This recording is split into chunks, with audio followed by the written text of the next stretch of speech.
പോണ എല്ലാ ആനിമൽസിനെയും കാണാം. Good afternoon, Bronx Zoo explorers. Welcome aboard the Wild Asia Monorail. My name is Vlad, and I'll be your guided driver for today. For your safety, I ask that everyone is remain seated with your hands, feet, and head inside the car at all time, please. And I will not move this train until everybody is sitting down, please. Thank you.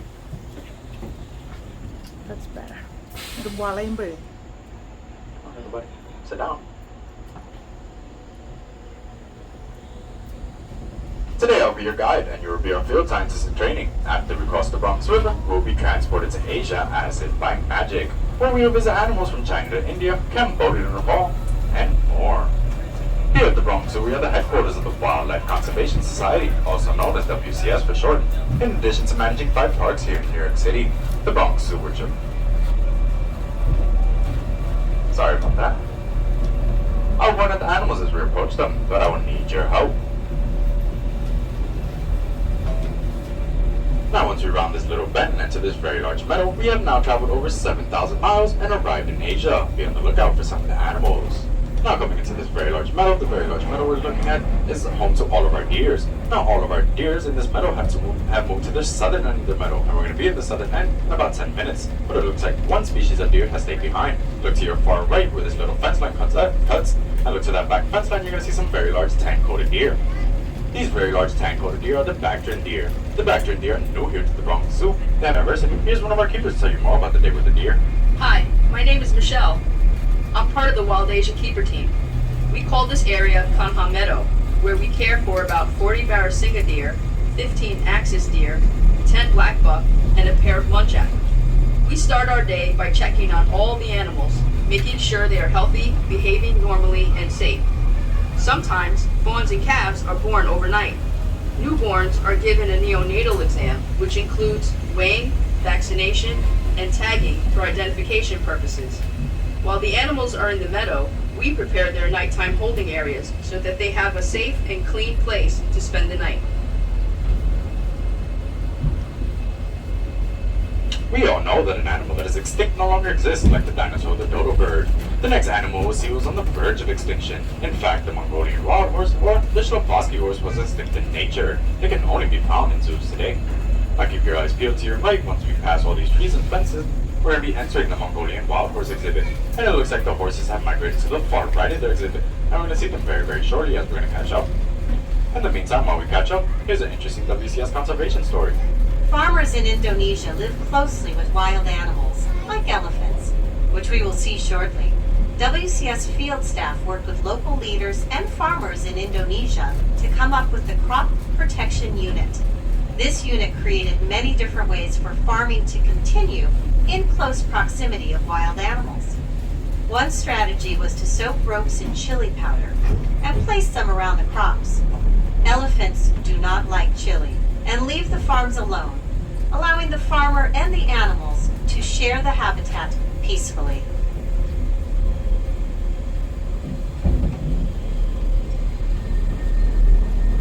Now very shortly, once we make it up to the top of this hill, we're going to be seeing our Mongolian wild horses, or again, the Shlopowski horses. And in this exhibit, we keep 12 of them, 9 females, 2 babies, and 1 male. The male is the one with the longer mane and it drips down just a little bit. Now peek through these trees all the way to the far right, they're going to be closer to the fence line than I thought. They're going to be right here on top of this hill, but they look like some migrated to the very, very far right of the exhibit. If you've noticed, yes, of course, the horses have a very large land to themselves. They use all of this land to frolic, run around, sleep, play, or eat. And of course, the horses make sure they use all of this land to meet their needs. Now, as we get closer to the horses, what differences do you see between these horses and the one we're accustomed to seeing in the wild today? You may notice they have a stockier build, shorter legs, and an erect mane, which is missing a forelock. A forelock is a piece of mane that drips over the forehead. Instead, these horses have a mane that resembles much like they have a mohawk. It's almost like they were genetically born awesome. Recently, there has been some reintroduction of the Mongolian wild horse from areas of China and Mongolia, and herds from North America and Asian zoos. The Bronx Zoo received its first animals in 1902. Today, we have had over 50 Shlopowski horse foals born right here at the Bronx Zoo. And here's an open one of our field signs to tell you a little bit more about the horses and what's going on with them today. I'm Jonathan Slatt, and I'm the Russia and Northeast Asia coordinator for the Wildlife Conservation Society. I believe that wildlife has a place on this earth, and my job is to find practical solutions that allow people and wildlife to thrive together. There's Rybowski's horse went extinct in the wild in the 1960s. On a recent trip to Kazakhstan, I thought about the ongoing and successful efforts in that country to bring these horses back to the Central Asian steppe. The world needs happy stories, to watch the impossible become possible, and to see hope restored. That's what's happening today, per Trabalski's horse. Now, once we make it up to the top of this hill, we're going to be on the lookout for an endangered species. If you see a very large animal, this is the Gaur. Now, Gaurs are endangered because of humans, because of habitat loss. They do not have the space anymore. Now, coming into the Gaur exhibit, the Gaur seem to have migrated to the far right of the exhibit, but once you look to your right, past the little hill, peek through the trees all the way to that back fence line, and you're going to be seeing our Gaurs. Now, Gaurs are the world's largest cattle. Males can weigh over 2,000 pounds, as much as a small car. Imagine being at a red light and seeing these massive creatures next to you. They can stand up to 6 feet tall and are 10 feet long. And very shortly, when we get closer to them, what two things do you notice about them? Their size and their horns. With these two awesome combinations, a male Gaur can fight off just about anything. I mean anything, including a tiger. Again, these are the Gaurs, the world's largest cattle, or they're also known as the Indian bisons. The best way to tell the difference between the males and the females is their horns. Notice the horns that are slightly larger and curve inwards, these are the females, while the males actually have the smaller horns that point straight up. And if you happen to notice one of the females with the slightly larger horns, this is the matriarch. Her name is Trixie. She's the one who leads them. And here's Dave, our keeper, to tell you more about the Gaur. Hi, I'm Dave, a wild animal keeper here in Wild Asia. When the Bronx Zoo received 2 female and 1 male Gaur from the San Diego Zoo, it took a couple of introductions before all the animals were comfortable. But after a little bit of time, the 3 new animals fully integrated into the herd, and we have the family that you see today. A family group of Gaur can consist of up to 40 individuals, and is typically led by an older adult female called the matriarch. Since the 2 females and 1 male have been added to this family, there have been a number of offspring. This is important because Gaur are considered to be a vulnerable species, so it's vital to maintain a healthy growing herd here at the zoo. As we practice our scientific observation skills, you might be hearing a noise coming from the concrete jungle, right, the Asian one. It's easy to forget that the Bronx Zoo is in the heart of our urban environment, so the noise we're not hearing behind us is traffic on the Bronx River Parkway. And believe it or not, we are moving faster than they are. So this very large fence we're seeing directly in front of us was built to produce the noise for the animal that's kept inside. Now, as you round this corner, we're now going to be on the lookout for a tiger. As we look for our tiger, I ask that everyone has remained seated, as you do not want to fall into this exhibit. The tiger we're now going to be on the lookout for is a Siberian Amur tiger. His name is Anakin. Here at the Bronx Zoo, we keep 2 species of tigers, Siberian Amur and Malayan. Siberian Amur being the largest species of the 2. So that means the tiger we're going to be looking at today, Anakin, he is the largest species. Now, once you pass these large trees in front of us and bushes, take a good look into the pond, right into the pond, and you're going to be seeing our Siberian Amur tiger, Anakin. Now, unlike our small house cats, tigers love the water, and they'll sit inside of this pond to sleep or to even play around in this pond. Tigers strive for providing excellent camouflage, so they're often a difficult spot. They are so secretive that even professional researchers have trouble finding them. Tigers are solitary animals and live alone in the wild, which is why you only see one of them in the exhibit at a time. Tigers hunt a variety of animals, but they prefer wild pigs and medium-sized deer. Typically, a tiger will gorge itself from fresh kill, eating as much as 40 pounds of meat at one time. Just think that's equivalent to 160 hamburgers in one sitting. After a meal that size, a tiger will usually eat again for several days. To see more tigers here at the Bronx Zoo, visit Tiger Mountain. This rocky area we're now entering is the back end of the Gaur exhibit. Look to the left at the top of the hill and you're going to be seeing the Gaurs a little closer. Appreciate their massive size and their massive horns. But later on in the afternoon, the Gaur get really close right here to where these 2 large logs are, and we get to see them even closer. And we're now going to be entering the southern end of the first spot I was telling you about, with all the deers. I look to the left fence line coming in, the very large red-coated deer, these are the Barasingha deers. And if you see some very small deer with spots on the back, these are the axis deer. And then the very small two-tone antelopes, these are the black buck antelopes. Black buck antelopes are sexually dimorphic, meaning the males and the females look different from each other, although they're the same species. The males have the darker top with the horns, while the females have the lighter top with no horns. Now look straight down, and you might see some peafowls, India's national bird. Peacocks are the males, peahens are the females. And I'm the Elephant Conservation Coordinator for WCS Indonesia. The first time I saw a Sumatran elephant, I thought, this is a magnificent creature.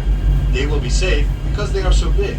But the truth is, they have declined 50% since the 1980s, even though rats and insects cause more damage to crops than elephants. Because the elephant is so huge, psychologically, has a horn in the front of his nose and he looks to weigh about 3,500 pounds. You have found our Indian rhino. Now peek through the trees and you're going to be seeing her. But don't worry, once you pass all these trees, we're going to be entering this very large area that she's in, and we're going to look directly at her. And we're going to be seeing our Indian rhino. Do not mistake her for a rock, as this is our 37-year-old female Callie. And she looks like she's awake, as she's flapped her ears to call her name. Now Callie's not in this mud wallow because she likes it, she's in here because she has to.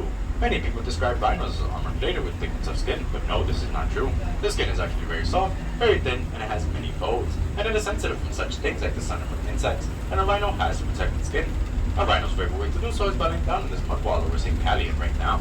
A rhino will spend all day twisting and turning just to make sure its sensitive skin is covered by this mud. It acts as a sunblock. Today all rhinos are highly endangered. Less than 2,000 Indian rhinos survive in India. My name is Wulan Kuspari, and I'm the Species Conservation Specialist for WCS Indonesia program. We carried out an island-wide survey of the last wild population unknowns on how to manage Sumatran rhinos in the wild or captivity. Our studies showed definitively that we must protect them at source. The cost of doing nothing could be the extinction of the species, and I can't imagine that.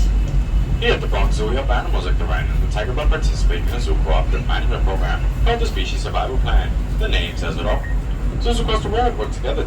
They rather dig under things and duck under things rather than leap over things like most of the deer would. Look in front of that fence line, passing the rocks. Look to your left, and you're going to see one of them laying down in front of that fence line. Look to your right, you're going to follow this mud trail all the way up past these two fence lines all the way to the back to that very back fence line, and you're going to see some chocolate-covered deer blending in. These chocolate-covered deer are the sandbar deer. The sandbar deer are the largest deer in Southeast Asia. They can stand to 5 feet tall at the shoulder and can weigh as much as 650 pounds. Male antlers also have 3 points on each bar, and the males live alone in the wild while the females do not. Now look straight ahead in front of us, you're going to see some very large antelopes. Look closely as they look like they have white socks with shoes on. These are the Nilgai antelopes. The Nilgai antelopes are the largest antelopes in Southeast Asia. They can also run up to 30 miles per hour. It is faster than the monorail. The monorail does 7.5 downhill. Now it's usually hard to spot our next animal as it blends in with the leaves and the shades, but look straight ahead in front of these logs, and you're going to be seeing one of them. At 40 pounds, China's tufted deer might be easy to miss, again as they blend in. Now many people describe this deer as a baby deer, but no, that is not true. At its size, again at only 40 pounds, it's a full-grown deer. And males have long upper canines that stick out, and they get the name vampire deer as well. And when these deer are communicating with each other, they bark at each other for signs of danger. Yes, that is right, they bark just like a dog.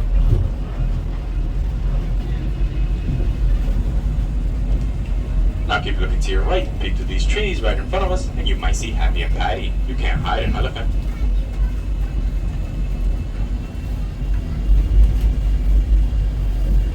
We're now going to be passing back over the Bronx River. Thousands of commuters cross this waterway every day, but underneath the highways on an elevated track, the river still rushes along, providing a habitat for ducks, turtles, fishes, and migrating birds. If you look carefully, you might see the islands of some fishes, or turtles on fallen branches. Whether it's the Bronx River in New York, or the Irrawaddy River in Asia, rivers and streams are a vital resource for wildlife everywhere. The rocky terrain we're now going to be entering is a perfect environment for the next two species. Both are adapted to climb mountain rugged slopes. We're going to see our Himalayan tar and our Marco goats. Now once you come in, look to that very large tree in the back. In front of that tree, you're going to see one of the male Marco goats with his horns fully developed. You're going to see a female Marco goat right here in front of us, and she's posing for us. Now if you notice the horns that make the crook leg screw shape and grow out a little longer, these are the males. The male horns can grow up to 6 feet long, while the female horns only go up to 3 feet long, curved slightly backwards. We're going to see a female in front of this tree to the right of it, as she's facing directly at us. Now once you pass all these trees, look to that very large rock in the back, you're going to see one of the male Marco goats all by himself. Now believe it or not, his horns are still developing. Again, they can grow up to 6 feet long, grow just a little bit longer. You can see another female on top of that hill to the left of the tree. Now I didn't see any of the Himalayan tars, as I would have wanted them out to you, as there's only 3 out in the exhibits and they're all females. The best way to tell the difference between the Himalayan tar and the Marco goats is their fur. If you notice a goat that has dark shaggy fur, this is the him to his little bed, so you might get a better view of him. But again, he's going to be walking around on the floor. Again, for those in the back, look to your right, you're going to see that V-shaped tree. To the right of that V-shaped tree, look behind it, look a little below eye level, and you're going to see our red panda Linus as he's walking on the floor. Now Linus is only 8 years old. Many people have been fascinated by the color of their fur. In Nepal, the red panda is Kanhan Ho, which roughly translated means firefox. The Chinese word for red panda translates to small bear cat. Today we know that red pandas are more closely related to skunk raccoons and weasels. They are not related to the black and white giant panda, although they do both eat bamboo. And if you ever watched the movie Kung Fu Panda, Master Shifu, he is a red panda. To see more red pandas here at the Bronx Zoo, visit our Himalayan highlands and try out some of your own science skills while on this ride. We hope you have been inspired by what you have heard and seen today. Remember, the Bronx Zoo is part of the Wildlife Conservation Society, also known as WCS for short. In addition to managing 5 parks here in New York City, the Bronx Zoo, which are right now the New York Aquarium, Central Park Zoo, Queens Zoo, and Prospect Park Zoo. The WCS also has scientists in the field at 300 sites in over 60 countries. But conflicts between humans and wildlife are becoming a more common concern all over the world. But WCS scientists in the field and keepers here at home are working together to ensure the survival of endangered wildlife worldwide.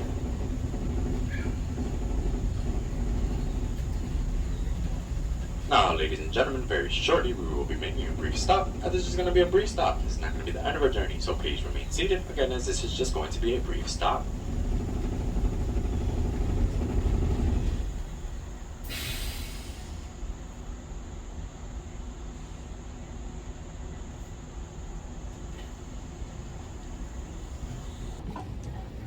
Thank you very much. That's A nice ride. Thank you. അങ്ങനെ jungle ഏഷ്യയിലെ train service കഴിഞ്ഞു. നമുക്കിനി അടുത്തത് animal സൂ കാണാൻ പോവാം. Okay, ഇതിൽ നമ്മുടെ ഏഷ്യയിലെ എല്ലാ ആനിമൽസിനെയുമാണ് കാണിച്ചവർ. എലിഫൻറ്റ് മുതൽ പാൻഡ മുതലെല്ലാം ഇവിടെ ഉണ്ട്. അപ്പോൾ ജസ്റ്റ് $7 ആണ് അതിൻ്റെ ഫീസ്. അത് കൊടുത്തു കഴിഞ്ഞാൽ ഇതേപോലത്തെ പാർട്ടിൽ ഒരു ചെറിയ ട്രെയിനാണ്, 1 സൈഡ് ഓപ്പൺ. അതിൽ കൂടി നമുക്ക് കംപ്ലീറ്റ് കാര്യങ്ങളും എല്ലാ ആനിമൽസിനെയും അതുപോലെ നമുക്ക് കാണാൻ പറ്റും തൊട്ടടുത്തായിട്ട്. അപ്പോൾ നമുക്ക് അടുത്ത സെക്ഷനിലേക്ക് പോകാം. Thank you for watching my channel. Please subscribe, like and share, and I'll see you in my next video next week. Bye guys.